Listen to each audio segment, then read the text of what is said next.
Namaskar, good afternoon. This is Dr. Alka Singh from Dr. Ram Manohar Lohia National Law University, Lucknow, Uttar Pradesh.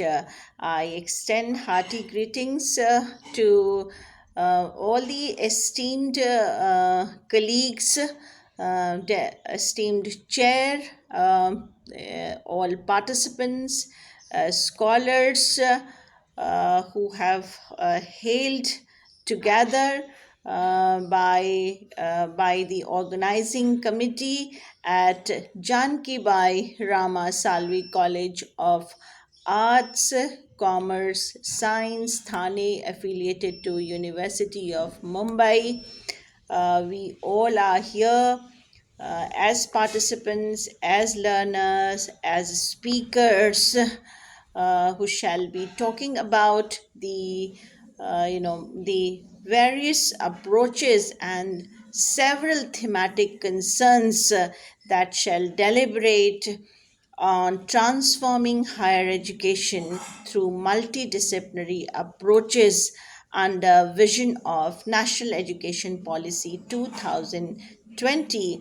And I shall therefore congratulate esteemed principal of the college, Professor Suryakant ji, other organizing members who have thought to organize such an important concern where multidisciplinary concerns towards transforming higher education shall be realized under vision of National Education Policy 2020.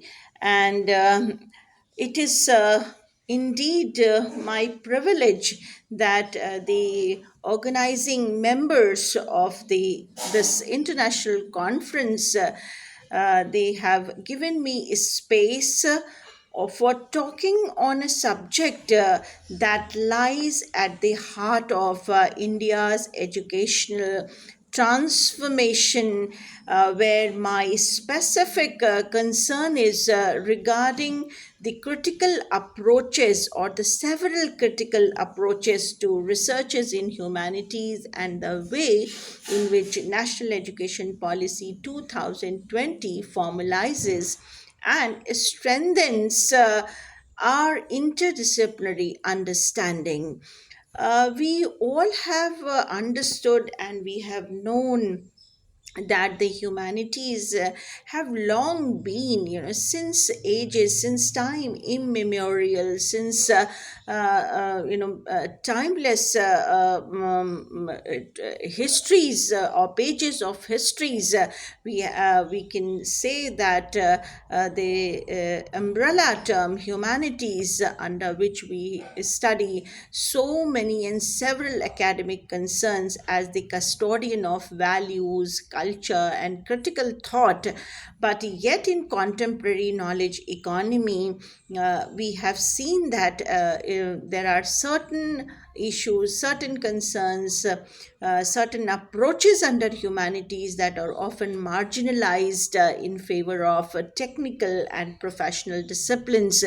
NEP 2020 challenges, this imbalance by placing interdisciplinarity at the core of higher education.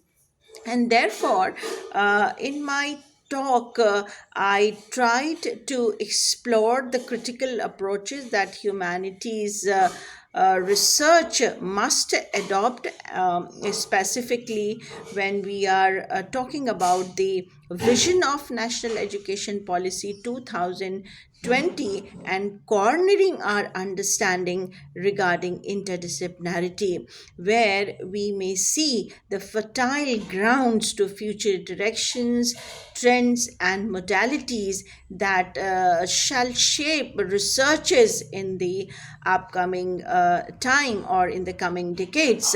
So I would like to propose that the researchers in humanities, must evolve through critical framework, and the reason being that these critical approaches interrogate both tradition and modernity. For instance, you see decolonial approaches that question Eurocentric paradigms and foregrounding indigenous epistemologies. Similarly, interdisciplinary methodologies where we may talk about employing tools from sociology, psychology, legal studies, or law, and the digital studies to enrich literary and cultural analysis. Similarly, ethical and value based inquiry addressing sustainability, equity, and justice through philosophical and cultural lenses. Similarly, comparative and cross cultural studies that shall situate Indian traditions within global dialogues to foster intercultural competence. Now, while talking about national education policies, interdisciplinary vision, we may say that it has formalizes interdisciplinarity through several key objectives, the prime being establishment of multidisciplinary universities where humanities, social sciences, and STEM coexist. Flexible curricula with multiple entry and exit options or the points we technically say that enable students to combine diverse fields. Then integration of Indian knowledge system into mainstream researches, bridging tradition with modernity, and the promotion of research driven innovation, encouraging humanities or scholars under humanities to collaborate on grand challenges such as climate change, digital ethics, and social justice. While talking about the future directions, scholars and researchers they may look ahead. Humanities, specifically moving towards digital humanities, where as a scholar, as researcher, one is expected to use computational tools for textual analysis, archiving, and also for cultural preservation. Then sustainability studies that embed ecological consciousness into literature, philosophy, and cultural researches. Similarly, policy oriented researches that shall inform governance, law, and social development through critical insights. And then global collaborations, of course, that shall foster partnership with international institutions to situate Indian humanities within global frameworks. So while talking about these discourses, we may observe certain emerging trends where as a scholar, as learner, as teachers, we find blurring of disciplinary boundaries.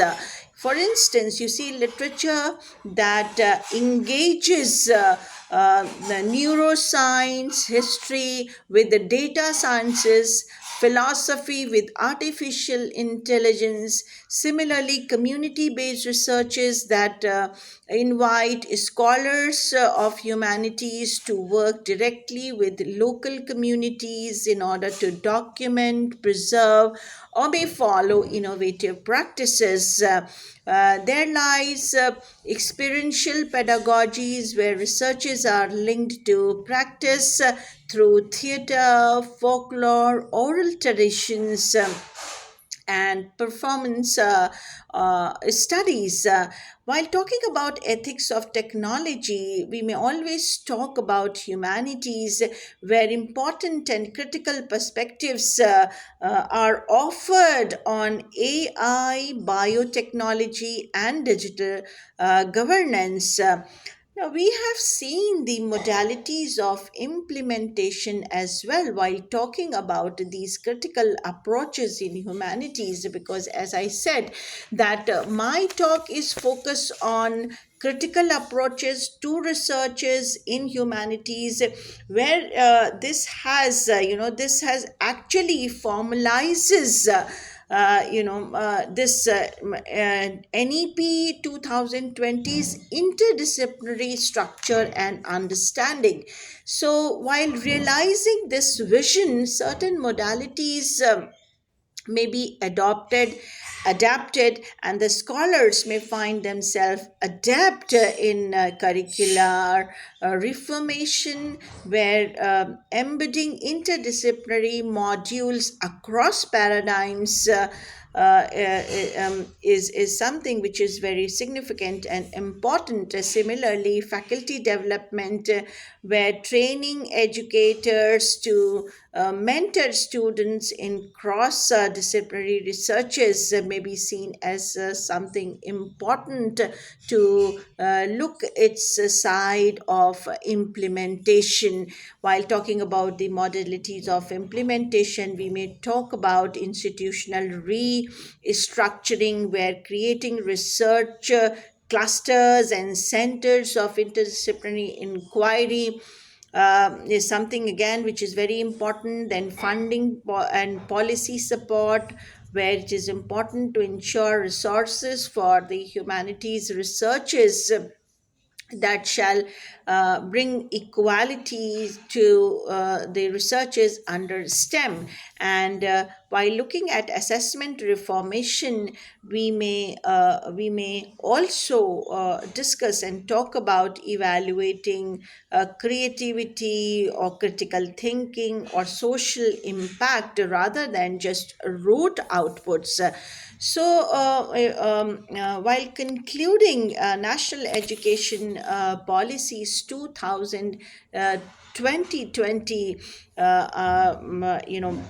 critical approaches, especially whether it is the reader reception perspective or decolonizing the mind of the certain preconceived and certain prejudices that have been lying in this society while talking about the technology or education or science or humanities.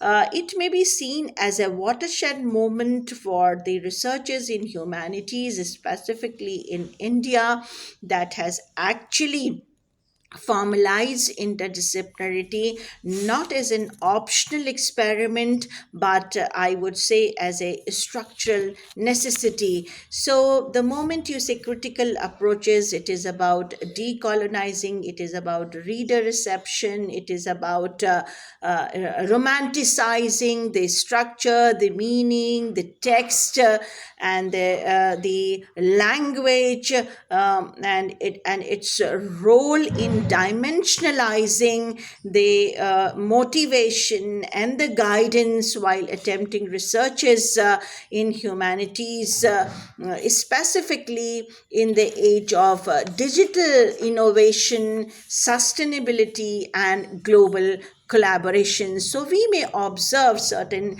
emerging trends that are obvious highlights of the blurring of boundaries as a beautiful and blossoming critical and approaches, specifically while engaging community. So the modalities of implementation would also, demand curricular reformation, faculty training, and robust policy support. So when we say humanities under NEP 2020, I would say these researches are poised not merely to interpret culture, but this would definitely shape the future of knowledge itself. I extend a lot of hopes, a lot of best wishes, and lot of energy towards channelizing and formalizing our understanding of the critical approaches, unusual insights, creativity, and innovations. To all the scholars, participants, speakers, distinguished colleagues, and the guests of this international conference who would make a purposeful and meaningful contribution to our understanding of transforming higher education via multidisciplinary perspective towards this important event is dedicated. Thank you so much for your patience listening, and all the very best. Thank you so much.